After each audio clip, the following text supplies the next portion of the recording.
טוב, תקשיב, אולי נפסיק לראות רק את התחת של עצמנו ונתחיל להסתכל קצת החוצה. כאילו רבק, אמרתי שנה חדשה, באי לעשות מצווה, מעשה טוב, פתחתי סדנה, עכשיו בואו, זה לא סתם סדנה שהכסף הולך לי לכיס. זה סדנת ריקוד שכל ההכנסות שלה הולכות למשפחות חד-הוריות, למטרנות, לטיטולים. מדובר ב-60 שקלים שבאמת זה סכום שהוא לא ירוג אף אחד ויכול לעשות כל כך הרבה טוב. ושתבינו, אני יושבת פה עם אגם, חברה הכי טובה שלי.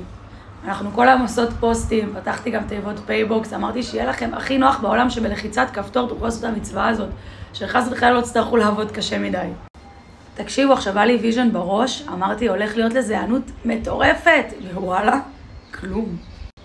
דממה, צרצרים. נרשמה לי מישהי אחת, ושתבינו, במקרה היא חברה שלי, וגם אמרה לי, תקשיב, אני רק רוצה לתרום את הכסף, אבל אני לא יכולה לבוא באותו יום.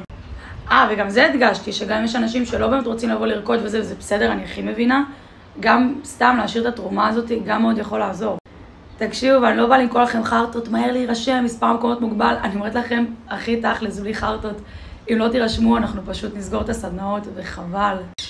וחשוב לי להדגיש, אף אחד לא עושה לי טובה שהוא בא או שהוא מעביר כסף. תחשבו איזה טוב זה יעשה למשפחות החד-הוריות לקבל את המטרנות והטיטולים, איך זה יעשה להם את היום.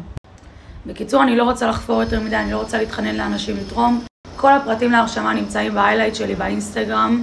וכמובן, אם יש לכם שאלות או משהו שעדיין לא ברור, תרשמו לי בפרטי, אני תמיד עונה למה שרלוונטי, באמת. אני כל כך רוצה שהדבר הזה יצא לפועל, ובאמת כל שיתוף, כל תרומה, כל הענות לסדנה, כל דבר כזה מאוד יכול לעזור. אז הסדנה הראשונה תהיה בבת ים בעוד 5 ימים ב-19 לראשון. בקיצור, כנסו לאינסטגרם שלי, כל הפרטים שם ונדבר שם.